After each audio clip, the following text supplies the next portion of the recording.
Apa kabar Ibu Rita? Alhamdulillah baik Bu. Ibu gimana? Alhamdulillah baik juga. Jadi gini Bu, saya hari ini mau curhat sedikit sama Ibu. Boleh Oh, nggak Bu? ada masalah apa? Jadi gini, saya ingin mencari sedikit solusi nih dari Ibu. Ada sedikit kendala dalam kelas. Oh, jadi tujuannya ke sini ingin mengobrol masalah kendala yang ada di kelas, kemudian seperti diskusi gitu Bu ya? Iya Bu, jadi kan kita nih sama-sama berpengalaman lah. Ibu kan lebih berpengalaman pada saya. Enggak gitu juga lah. Jadi- Mudah-mudahan kita bisa saling bantu. Jadi di iya. sini kita akan sama-sama sharing, ya kan? Oke. Nah, eh, kira-kira kalau boleh saya tahu, apa yang kendala apa yang Ibu temukan di kelas? Sebenarnya bukan masalah yang signifikan kali ya Bu. Sebenarnya ada satu anak, cuman dengan satu anak doang. Jadi ada satu anak, dia ini sebenarnya pintar, sebenarnya ada, dia itu memang pintar sebenarnya anaknya, cuman dia itu seperti nggak open pelajaran. Dia sering tidur di dalam kelas, kemudian dia memang sering nggak bawa buku pelajaran, entah nggak lihat roster, entah nggak punya roster. Itulah yang jadi kendalanya Bu. Cuma satu anak itu aja. Oh, jadi berarti dia apa? Kalau untuk diri sendiri berarti belum disiplin ya, saya belum bawa roster Iya. gitu kan. Kemudian juga di kelasnya sering tidur. Oke. Eh, Berarti kalau boleh saya tahu sebelumnya apa yang bagaimana keadaan anak ini? Bagaimana keadaan anak ini di semester yang lalu atau di pokoknya sebelumnya lah, keadaan dia sebelumnya bagaimana? Ya, anak itu kan sekarang kelas 3 ya Bu. Jadi sebenarnya dari kelas 1 dia memang bermasalah. Ya. Cuman dia sering bermasalah dengan buku pelajaran, memang sering. Setiap kali hampir semua pelajaran memang seperti itu. Mungkin tidak ada dorongan dari orang tua untuk melihat roster, atau mungkin ya seperti yang saya bilang tadi, dia itu saking memang anak itu sudah bekerja sendiri. Dia sudah mencari Jadi uang dia sendiri. sudah mandiri ya, sudah Ya, mencoba untuk mandiri. karena memang dari latar belakang kurang mampu juga, orang tuanya memang kurang mampu, kemudian keluarganya juga ramai, dia anak terakhir dari keluarganya. Jadi pada saat saya tanya, kalau dulu kelas 1 mungkin kebiasaan dia memang jarang bawa buku pelajaran aja. Kemudian waktu di kelas 2 itu masih sama, sehingga dia sempat tinggal kelas Bu. Tinggal kelas dia dulu waktu kelas 2. Jadi dia di kelas 2 sempat 2 tahun. Tapi penyakitnya masih sama. Iya. Masih sering nggak bawa buku pelajaran. Jadi pada saat guru di dalam kelas mengajar, pada saat disuruh keluarkan buku, dia sering minta izin beli buku baru. Sering kali minta izin beli buku baru. Nah, sekarang udah kelas 3, masalahnya nambah satu lagi Bu. Kalau dulu dia jarang tidur di dalam kelas. Kalau sekarang asal jam pertama, memang nggak setiap hari sih Bu, tapi sering. Sekarang sering asal jam pelajaran pertama dia tuh sering tidur. Pada saya tanya, ya biasalah Bu, anak-anak kita tuh kan rata-rata anak dayah ya, anak pesantren. Jadi dia kayaknya kurang tidur malam. Jadinya tidur pagi di sekolah. Berarti dia kurang tidur malam, bisa jadi karena ikut kegiatan di pesantren mengaji begitu ya. Mungkin Bu ya, karena kan kalau di pesantrennya ketat mereka, jadi sampai subuh pun mereka punya kegiatan ya, punya jadwal sendiri. Jadi ke sekolah juga sering telat. Makin kelas 3 makin banyak masalahnya Bu. Nah itu sebenarnya saya pengen tahu kayak mana sih Bu hadapi anak yang seperti itu. Menurut Bu ada nggak Bu solusinya? Oke, berarti anak itu tadi masalah yang pertama nggak disiplin kalau urusan rosternya, mungkin bawa bukunya. Kemudian untuk saat ini tambah lagi penyakitnya yaitu tidur di kelas. Nah, saya ingin tahu sejauh ini kira-kira ada nggak yang sudah Ibu Rita lakukan untuk anak ini? Misalnya selama dia ini bermasalah ya, selama yang sikap-sikap yang negatif tadi muncul, kira-kira apa yang sudah Ibu lakukan untuk anak ini selain menanyakan keadaannya? Kalau masalah tidur itu aja sih Bu. Kalau misal tidur paling saya suruh keluar cuci muka, setelah itu baru kembali ke kelas. Iya. Tapi kalau masalah roster itu juga sudah sebenarnya solusi dari saya suruh malam sebelum tidur dia lihat roster dulu, masukkan ke dalam tas pelajaran untuk besok. Iya. Bahkan sudah berminggu-minggu karena tidak ada perkembangan, jadi saya kasih solusi lain. Jadi pulang sekolah langsung lihat roster untuk besok. Iya. Berarti Ibu ingatkan di sekolah ya? Iya, di sekolah. Di sekolah sudah diingatkan. Kemudian kalau misalnya di awal tahun ajaran, di awal masuk sekolah, Ibu ada nggak buat kesepakatan kelas? Misalnya kalau kesepakatan kelas kan banyak apa hal-hal yang boleh yang bagaimana keadaan kelas seharusnya. Nah, ada nggak Ibu buat kesepakatan kelas mengenai tidak boleh misalnya tidur di dalam kelas? Kalau kesepakatan kelas ada Bu, cuman kalau masalah tidur memang ya mungkin itu kekeliruan dari saya, karena sebelumnya saya belum pernah nemu anak seperti itu, jadi tidak ada masuk dalam kesepakatan kelas kalau masalah tidur. Kalau masalah lihat roster ya kesepakatan pertamanya ya saya tidak mau bukunya dicampur aduk jadi gado-gado. Nah, karena memang kesepakatan dari awal satu pelajaran, kalau saya kan seni budaya Bu, jadi dalam seni budaya itu nggak ada pelajaran IPS di situ, tidak boleh ada pelajaran IPA di situ. Nah itu cuman kesepakatan kita. Kalau tidur memang belum pernah ada sih, karena memang belum pengalaman, baru kali ini pengalaman yang ada anak seperti ini. Berarti tadi yang bisa saya tangkap di sini bahwa Ibu sudah melaksanakan kesepakatan kelas, sudah dibuat di awal tahun ajaran, hanya saja mengenai siswa yang tidak boleh tidur di kelas, Ibu tidak masukkan ke dalam kesepakatan kelas, begitu ya Bu? Iya. Oke, mengenai kesepakatan kelas, Ibu dalam prosesnya ini ada nggak diingatkan ke siswanya mengenai bahwa kesepakatan kelas yang sudah dibuat itu tidak berakhir setelah selesai dibuat, tapi itu kan prosesnya berlangsung terus-menerus. Kemudian juga selalu diingatkan, Ibu ada ingatkan kan sama siswa. Kemudian juga kita perlu melakukan evaluasi berdasarkan keadaan yang sekarang. Kira-kira Ibu ada nggak lakukan itu? Ya mungkin evaluasi kurang ya, karena yang tidur itu yang baru-baru aja terjadi. Kalau dulu yang penyakit dia dari dulu ya memang bawa buku yang susah dia. Kalau roster itu yang tidak tepat. Kalau tidur memang baru-baru aja. Mungkin itu yang kurang evaluasi dari saya. Ya. Nah, berarti selama ini siswa ini sebenarnya selalu ikut pelajaran ya. Cuma dia terkendala di semangatnya karena dia kurang disiplin, kemudian dia juga dia kurang disiplin, sebenarnya dia mandiri, cuma dia kurang disiplin karena keadaannya, karena dia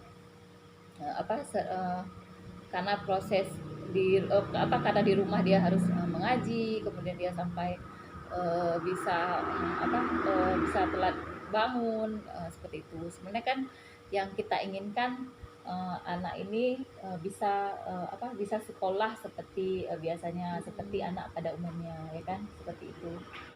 Iya Bu, sebenarnya itulah yang saya inginkan. Saya ingin memotivasi dia supaya dia itu lebih semangat dalam belajar dan adalah nilai positif dari dia tentang sekolah. Setidaknya dia bisa lulus dengan baik di SMP.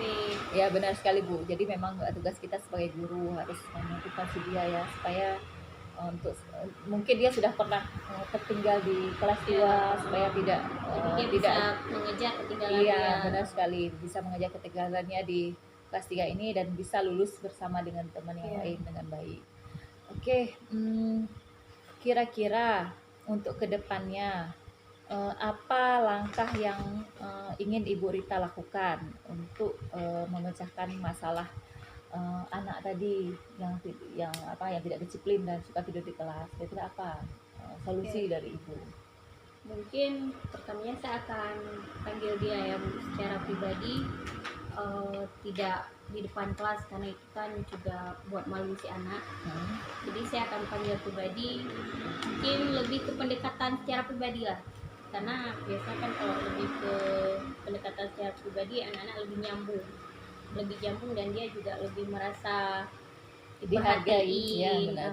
Mungkin dia di rumah kurang perhatian oleh orang tuanya, ya setidaknya mungkin anak-anak seperti itu biasanya kan anak-anak kurang perhatian di rumahnya. Ya, saya setuju Bu. Itu juga berarti kan dia akan merasa bahwa dia dihargai. Gurunya perhatian sama dia, dia merasa dihargai, ya kan? Oke. Selain memanggil anak itu, ada nggak hal lain yang akan Ibu lakukan? Kalau sebenarnya kalau saya kayak cuman itu yang bisa saya lakukan Bu. Kalau misalkan panggil ke BP itu sudah sering dilakukan dari kelas 1, orang tuanya yang tidak mau lagi ke BP Bu. Mungkin karena anaknya selalu bertingkah, selalu dipanggil ke BP, mungkin orang tuanya udah malu. Kita ke rumah pun orang tuanya kadang menghindar Bu dari guru. Jadi kalau solusi dari orang tua mungkin tidak ada. Mungkin si anak ini butuh solusi dari dirinya sendiri yang bisa mengatasi masalah ya dia sendiri. Ya kita cuma membantu lewat dirinya saja mungkin Bu. Oke. Berarti kalau dari dia sendiri, kalau dari dia sendiri, proses apa yang bisa Ibu lakukan ke dia? Apakah hanya sekedar melihat hanya sekedar memberi saran, atau mungkin ada proses lain yang bisa Ibu lakukan ke dia? Tadi kan saya bilang ingin melakukan pendekatan secara pribadi Bu ya. Mungkin salah satu cara yang bisa ditangkap dari pendekatan secara pribadi ya, saya berharap saya bisa membuat si anak ini dia bisa mengeluarkan argumennya. Dia bisa mengeluarkan argumennya terhadap sebenarnya sikap apa yang dia ambil sekarang, negatifkah, positifkah, sehingga dia itu bisa mengambil sikap apa yang ingin dia capai untuk masa depannya. Jadi mungkin itu harapan saya Bu, jadi dia bisa mengembangkan potensi dirinya, karena kalau saya lihat anak ini punya jiwa pengusaha sebenarnya, cuma lebih ke dirinya sendiri dia mau bawa kemana. Kayak kita hanya fasilitasi aja lah, maksudnya secara kita memotivasi dia. Yang lainnya saya setuju Bu. Jadi di sini berarti Ibu kan ingin supaya anak ini melihat potensinya, tapi dia nggak tahu potensi yang dia miliki apa. Nah, mungkin istilah lain, ketika melakukan pendekatan nanti Ibu bisa melakukan proses coaching, lebih coaching seperti itu. Jadi di sini Ibu bisa menggali apa masalah yang dihadapinya, kemudian dia bisa menyelesaikan masalahnya berdasarkan potensi yang dia miliki. Jadi apa yang ada potensi pada dia Ibu gali, kemudian nanti akan bisa menjadi solusi yang dia peroleh. Oke, saya sangat setuju Bu dengan hal itu. Kemudian tadi juga ini ya, saya lihat bagaimana dengan kesepakatan kelas. Kesepakatan kelas tadi kan belum dilaksanakan ya, belum dimasukkan ke situ mungkin yang tidak boleh tidur di kelas. Kesepakatan kelas Ibu apa yang akan Ibu lakukan di kedepannya? Untuk kesepakatan kelas tadi Bu yang belum dievaluasi, jadi bisa jadi pengalaman yang berharga juga untuk saya untuk kedepannya. Bisa untuk jadi pelajaran untuk tahun ajaran baru lah ya. Kalau ini mereka kan sudah kelas 3, sudah susah kita revisi lagi. Sebenarnya bukan susah sih Bu, cuman kan waktunya sudah mepet kali untuk kita revisi. Apalagi kan kami seni budaya seminggu sekali cuman bertatap muka dengan anak-anak. Jadi setidaknya untuk kedepannya saya akan menambah 1 poin lagi dalam kesepakatan kelas saya bersama dengan anak-anak mengenai poin tidur tersebut.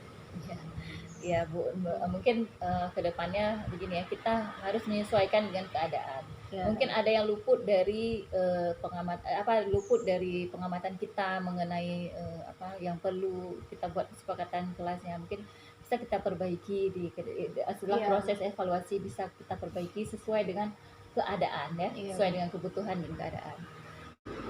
Oh ya, satu lagi Bu, tadi kan Ibu mengatakan berusaha mengingatkan dia untuk melihat jadwal belajarnya setiap hari, apakah pulang sekolah atau Iya. sebelum tidur dan sebagainya.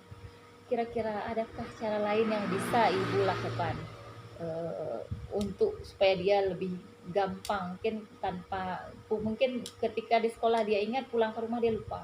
Ada cara lain yang bisa Ibu lakukan? Mungkin salah satu cara yang pernah saya lakukan Bu, itu paling saya mengingatkan anak-anak tuh, kebetulan kan kita ada grup WhatsApp.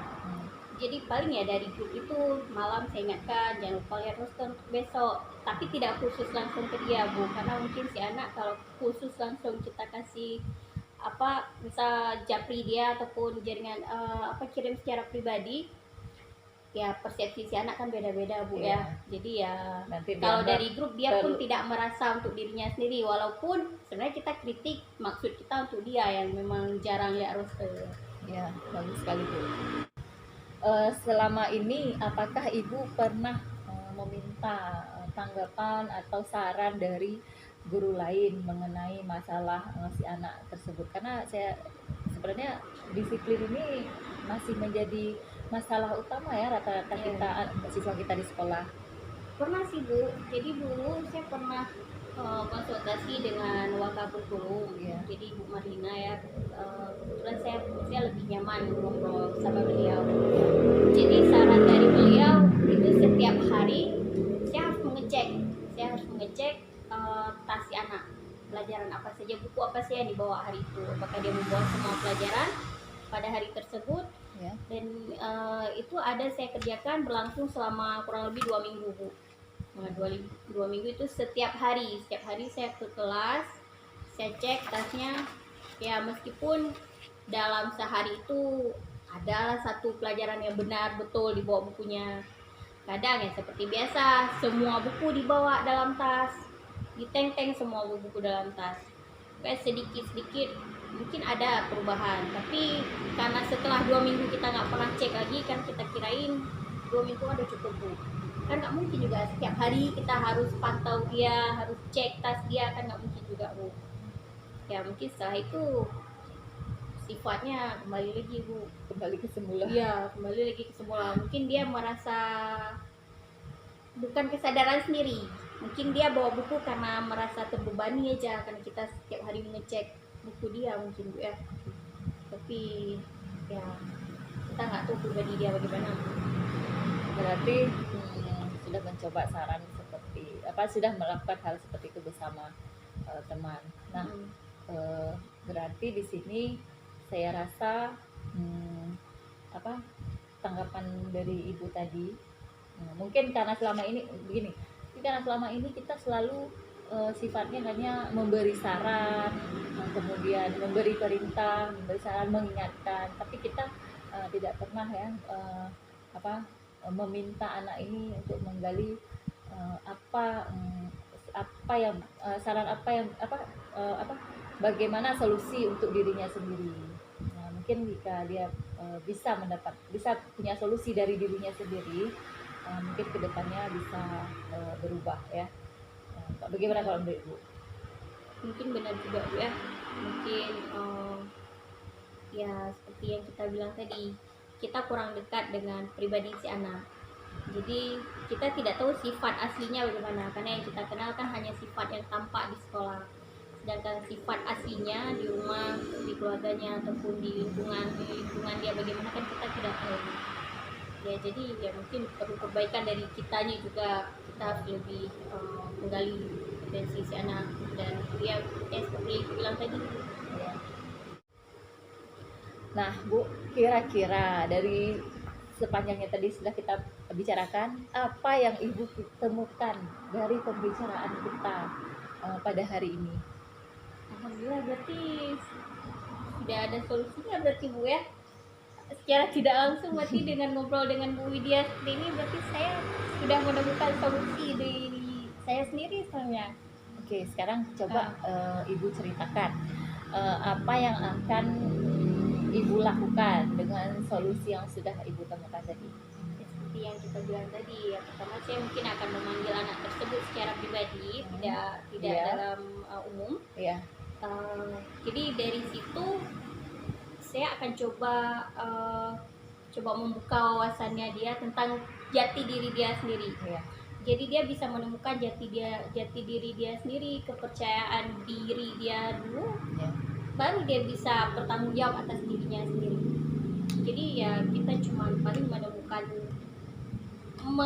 apa ya ceritanya Bu ya, gimana ya saya bilangnya, maksudnya dia bisa menemukan titik temunya sendiri, karena cuma dia yang bisa menyelesaikan masalahnya sendiri. Kan nggak mungkin kita bisa menyelesaikan masalah dia sedangkan dia tidak mau menemukan masalahnya sendiri. Iya, benar Bu. Saya setuju sekali itu Bu. Iya. Bagus ya. Jadi kita hanya menganggap selalu guru lah yang menyelesaikan Iya. masalah siswa. Sebenarnya siswa ini punya potensi untuk menyelesaikan masalahnya sendiri. Hanya tugas kita sebagai guru untuk Kita hanya fasilitator. Iya, benar sekali ya. Itu tujuannya. Nah, jadi kalau begitu apa yang akan Ibu berarti ini akan segera Ibu laksanakan ya? Insya Allah Bu, sesegera mungkin. Iya. Kapan mulainya Bu kira-kira? Insya Allah Bu, besok atau lusa akan segera saya panggil si anak. Karena kalau tunggu lama-lama juga mereka kan sebentar lagi akan menuju kelulusan, sebentar lagi tidak akan berjumpa lagi dengan si anak kalau tidak langsung kita panggil. Nah, kira-kira dukungan dari siapa yang Ibu butuhkan untuk sebenarnya pertama sekali dukungan yang paling sangat berpengaruh itu kan orang tuanya Bu, sebenarnya. Cuman kalau melihat dari sisi yang kita tahu sekarang, sepertinya dukungan dari orang tua agak minim sekali. Jadi saya butuh dukungan dari teman-teman dia terlebih dahulu. Karena si anak itu kadang dia lebih butuh suara dari kawan sejawat daripada gurunya sendiri. Kadang dia lebih percaya dengan temannya daripada gurunya. Mungkin ya dukungan yang pertama sekali ya yang bakal saya ambil itu dari teman-temannya. Ya, saya akan meminta bantuan juga dari teman-temannya, karena sebagai teman yang baik mereka pasti tidak ingin temannya terlalu terjerumus ke hal-hal yang negatif. Mereka pasti ingin juga teman-temannya juga sukses bersama dengan mereka.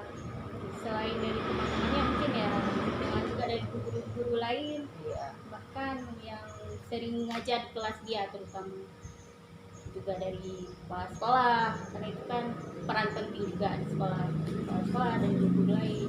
Mungkin itu Bu, tapi paling penting menurut saya itu teman-temannya. Benar.